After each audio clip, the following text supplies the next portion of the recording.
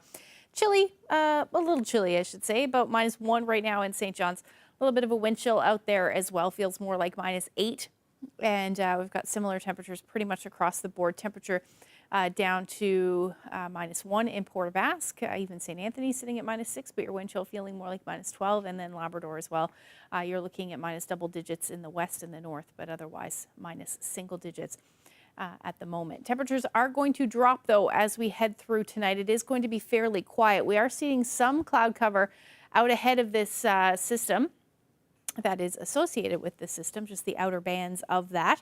But most of this just missing the Maritime provinces as we head through the night tonight. But you can see some of that showing up on the radar. There's not a whole lot of data that far to the south, but it is developing and it's becoming what we call a weather bomb, which just means it's strengthening and it's losing about 24. A weather bomb's definition is 24 millibars drop in pressure in 24 hours, and we're certainly going to see that. If we take a look at the watches and warnings right now for the Avalon, blowing snow advisories in place for most, with the exception of the southeast Avalon, where you are under a winter storm warning. That is where we will likely see the strongest winds, gusting upwards of about 90 to 100 kilometers per hour. So what will happen as far as those winds go, by the time we get into tomorrow afternoon, we're looking at winds gusting as high as 40 to 60 kilometers per hour. Again, the southeastern tip, looking at those gusts between 60 to 80. And then by the time we get into 4 or 5 o'clock, we'll start to see more widespread gusts between 60 to 80 kilometers per hour. That will be combined with snow, which will lead to blowing snow through the afternoon. And then the strongest winds will continue as we head into the evening hours. And again, you can see just there on the southeast Avalon, you could see those winds as high as 90 to 100 kilometers per hour. By the time we get to the overnight, those winds will eventually ease, and certainly by the time we get into Saturday morning. So as far as snowfall amounts go, there is still some uncertainty on exactly where the track of this system goes.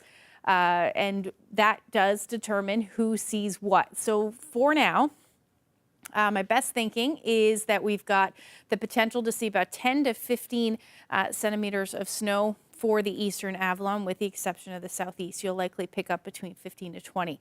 Now, the western portion of the Avalon, likely between 5 to 10, and then a pretty dramatic drop off as we head through the rest of eastern Newfoundland. But if we do see a shift closer to the Avalon, we may see this shift further west, which could bring a little bit more snow to parts of the eastern Avalon. So definitely there is the potential that happens. There also is a potential that we see it track a little bit further east, which would pull the heaviest snow offshore. So just keep that in mind for tomorrow.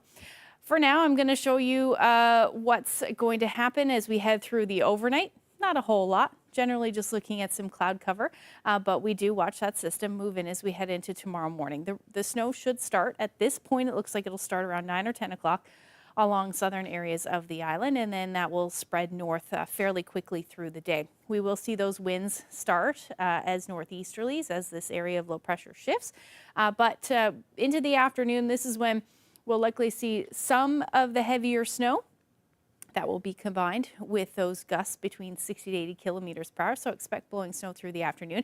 Now, like I said, you'll likely still see some snow for the Burin Peninsula as well as Bonavista, but not quite as windy, not until the evening hours anyway. And then that area of low pressure will pull out, and we should see that end as we head into the overnight period. Now, as far as temperatures go for tomorrow, we should be sitting into the minus single digits. pretty much across the board. You may see a few flurries in the west, but overall, not a whole lot to talk about weather-wise. Most of the action, again, will be for the Avalon.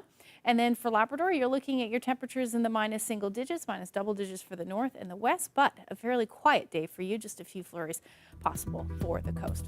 I'll break the rest of the forecast down for you coming up a little later.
Now back to today's announcement about the expanded breast cancer screening program. Government has lowered the age of eligibility. Women between the ages of 40 and 49 can now book a breast cancer screening appointment at their local clinic.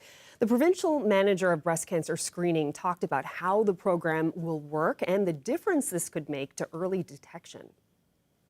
So specifically, you're asking about how many breast cancers are detected in the province every year. So it's, it's variable every year, but it's somewhere between 450 to 500. In cancer screening, we have an expectation when we screen 1,000 women, we will detect somewhere between 3 and 5 cancers, and that's in the age categories of 50 to 74. So the disease incidence is lower amongst women 40 to 49. So we're not I mean, we won't expect to get that like high 5 per thousand, but we'll get maybe 3 per thousand in the 40 to 49-year-old because the disease prevalence is less in 40 to 49-year-olds. Can I ask about the timing of the announcement? Because when this was first announced in May, there seemed to be a little bit of a disconnect between what government was saying and the health authority, and it's been 10 months since the announcement was made.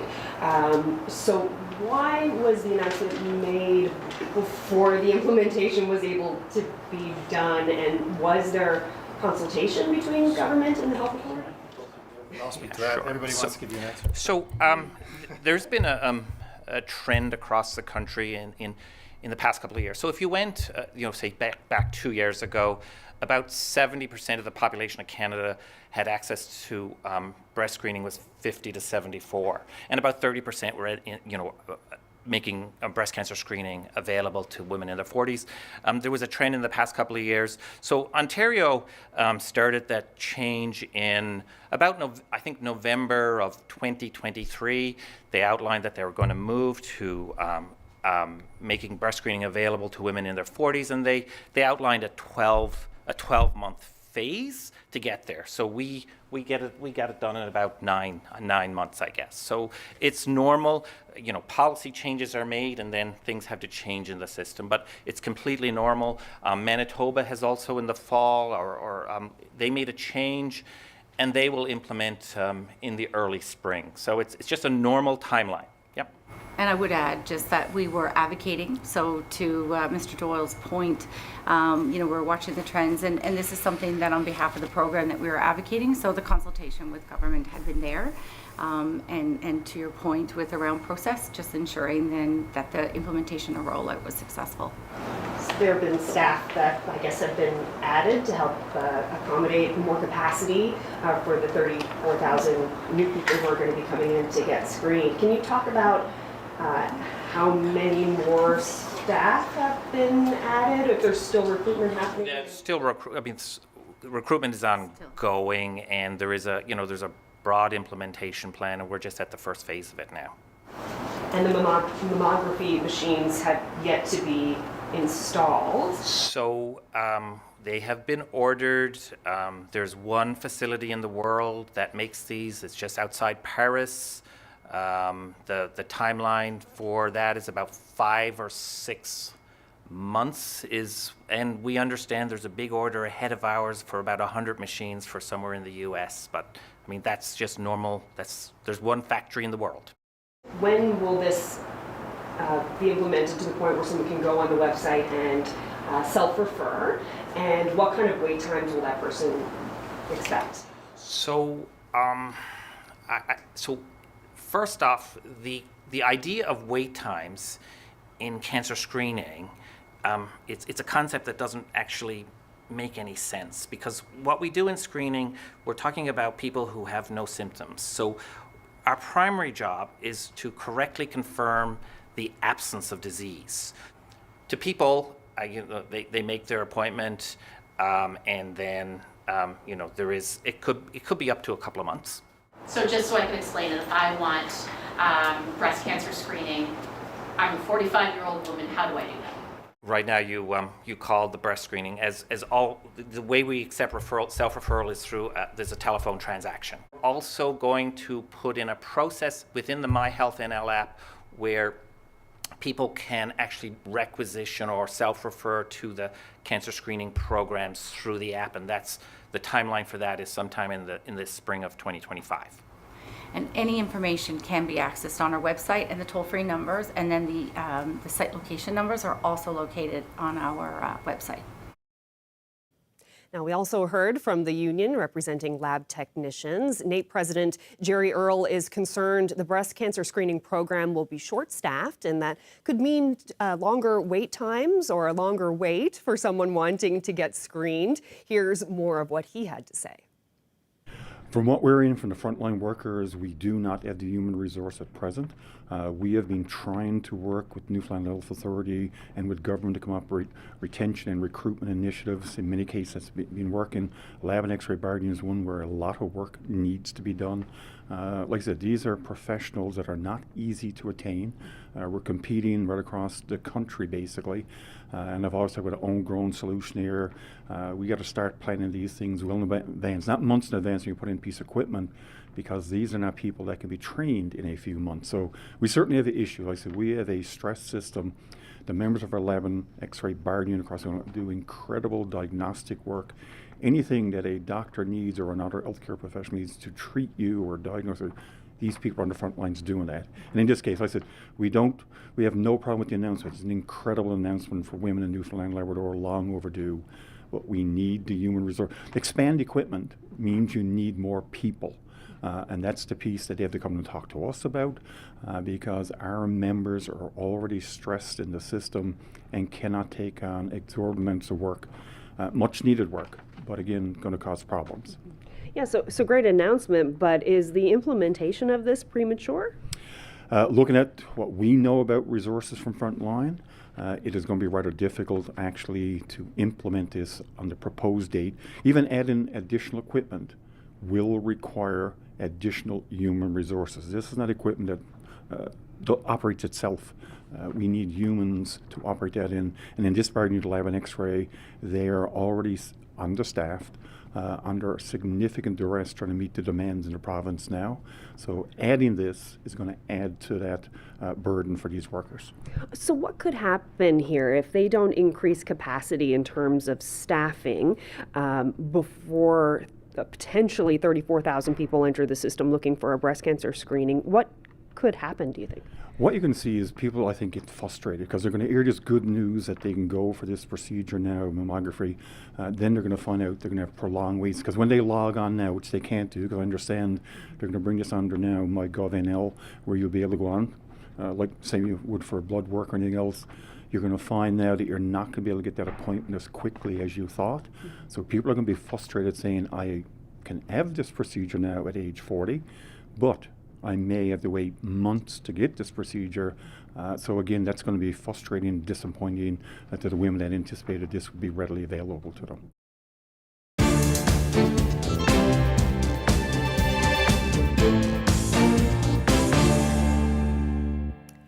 Prince Edward Island Premier Dennis King has announced his resignation.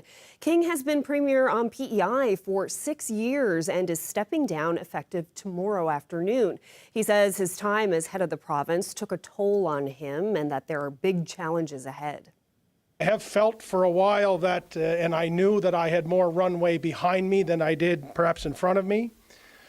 Further complicated with the threats of tariffs and the threats to our country's sovereignty and economic uncertainty, and realizing that those aren't going to be simple issues that are going to disappear in a few days or weeks. They will require the attention every minute of every day for the next 4 years. And that really helped me determine that it was best for me to hand the baton of leadership to someone who can be focused for the long term. Well, Heritage Minister Pascal St-Onge has proposed a new funding mechanism for the CBC, one set in law, independent of federal budgets. She says CBC needs stable, predictable, and better funding, and she's defending its role. We know that our means of communications are controlled in most parts by tech billionaire oligarchs in the United States. More than ever, it's important for Canadians to be able to rely on their own sources of information made by and for Canadians. Radio-Canada, CBC has been there for the past 100 years through conservative and liberal governments. It is more relevant than ever. While presenting her blueprint for reforming CBC's mandate, she also suggests making news programs ad-free and removing fees for services like streaming. St-Onge says the public broadcaster is a pillar of Canada's cultural identity and sovereignty. But Conservative leader Pierre Poilievre disagrees and says he wants to cut what he calls wasteful spending on CBC. Well, the federal government has purchased 500,000 doses of a human vaccine to protect against bird flu. The shots are for those most at risk of being exposed to the virus from infected animals like farm workers. Health officials say the vaccine is not for widespread use and the risk to the general public is low in Canada. The first human case in this country was seen in November. In the U.S., the virus has infected nearly 70 people and has caused 1 death. While in the U.S., the rise of avian flu cases is having an impact on the prices of eggs, consumers here in this country don't have to worry about that for now. The CBC's Natalia Weichsel explains. You might have noticed that egg prices in the U.S. have skyrocketed, and some people have even taken to social media to express their frustration. Now, much of this is because of an avian flu outbreak, but here in Canada, egg prices have remained pretty stable. So why is that? And should Canadians be worried about an egg crisis? Well, there's actually a few things we have to take into consideration, like the way Canada manages its avian flu outbreaks in the first place. And this all starts right on the poultry farms with the egg producers themselves. We need to change our clothes, our boot. When we come in our barn, we need to be very secure to not have contamination from outside to inside. It's the most dangerous problem that we can have in our barn, in our production, and we need to be very careful. And if an outbreak were to happen, Canada tracks it very closely. There is aggressive monitoring and reporting and communication and responses towards avian influenza when it affects the poultry farms. We have ongoing data as to which provinces are affected, the number of farms that are affected, the number of poultry that are affected. Also, our farms are much smaller than those in the US. In Canada, the average size of a poultry farm is about 25,000 birds. In the US, the average size of an industrial-grade poultry farm can be anywhere between 6 to 8 million hens. And as soon as one bird on that farm gets avian influenza, contracts the disease, every single bird on that farm has to be euthanized immediately. And they have euthanized in the US about 150 million birds since 2022. So outbreaks are just easier to manage. And finally, Canada also has a resilient supply management system that helps stabilize the prices of eggs. If we do run into any issues in Canada, we can have eggs that are shipped in from other parts of the country in order to satisfy any shortfalls that a province might have.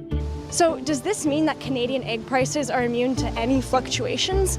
Well, if we look at Statistics Canada data, the average retail price for a dozen eggs went up by 11 cents between July to November of 2024. But it turns out that this isn't because of bird flu. It's because of input costs. Input costs are factored through the entire supply chain. So by input costs, I mean things like fertilizer, electricity, diesel for farm machinery. And these input costs have gone up tremendously over the last few years. And that increase then gets absorbed into the overall cost of our food. Natalia Weichsel, CBC News, Montreal.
Well, with parts of Canada continuing to battle freezing temperatures and slippery conditions, it's no surprise road salt is in high demand.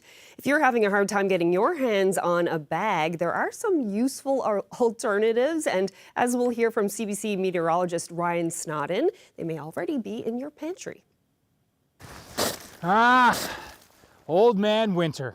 The snow, the wind, and the ice. Now, when dealing with dangerous sidewalks and driveways, there's a reason why people do use salt. However, you do have other options this winter. Now, salt is certainly the most effective tool when it comes to battling the ice. Salt essentially lowers the point of freezing by getting in between the water molecules and stopping the ice crystals from forming. If the temperatures are above -15 Celsius, then salt works really, really well. So what happens if you can't get your hands on some road salt? Well, if you look around your home, you may just find a few items that can help you out. So the most obvious option is table salt. While certainly not a cheap alternative, salt is salt, and if you've got some around the house, it may just help you out in a pinch. Pickle juice is another de-icing option that you may have heard about. Again, this isn't a cheap alternative, but maybe you've got one of these jars sitting around in the back of your fridge. This pickle juice contains calcium chloride, which can melt ice even at temperatures as low as -25. Cheese brine and beet brine have also been tested and are proven to be effective when it comes to melting ice, but again, these are more expensive options than salt. Then of course there's sand. This is likely the next cheapest alternative to try and get your hands on. Now the sand won't actually melt the ice, but the sand crystals will increase traction and prevent slips and falls. Sand is a solid alternative and one that will work no matter how cold the temperatures get. So if you don't happen to have any of these items around the house, well, you could get really inventive. Although this could take a while. Ryan Snodden, CBC News, Halifax.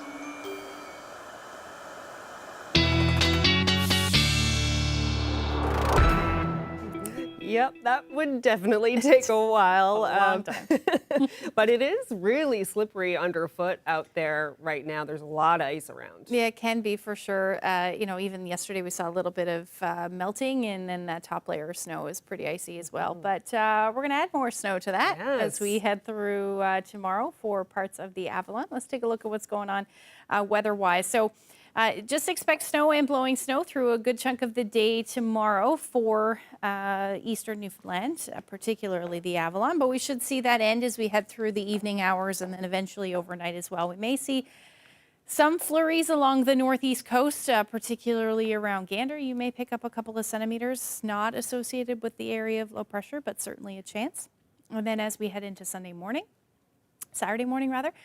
it's going to be fairly quiet. So whatever does fall, we'll have a nice day to enjoy it or clean up. And up across Labrador, you're looking at some lovely weather as well. Lots of sunshine expected, but you are going to see some clouds on the increase in the west as the day goes on, with the potential for some flurries late day. Overall, daytime highs on Saturday will sit in the minus single digits. You may see a few flurries on the west coast, but overall quiet as the day goes on. And temperatures for Labrador will sit in the minus single digits, but the north coast and Lab West will sit around minus 11 through the day. Sunday now will start quiet as well, but there will be a trough that will move through potentially, and that's going to bring the potential for some flurries for parts of Labrador and then eventually towards the west coast as we get towards the evening hours. But other than that, the temperatures are going to be a little bit warmer than on Saturday. We should sit somewhere between -1 and -5 across the island, Labrador. Minus single digits with the exception again of north and west, where you'll sit between -12 and -13 as your daytime highs on Sunday. Now, taking a look at the long-range forecast, really not a whole lot, which is nice. We may see temperatures climb up above zero by the time we get into Monday, but it does look like we'll see some flurries there, with Tuesday hovering around the 0 degree mark and some sunshine in the mix. And then for central Newfoundland, quiet weekend, actually. It's going to be fairly beautiful. You'll see temperatures in the minus single digits, some sunshine, nice day to get out and enjoy the snow. And then for Monday and Tuesday, just looking at some flurries in the morning and then in the evening on Tuesday with temperatures dropping to about the 0 degree mark.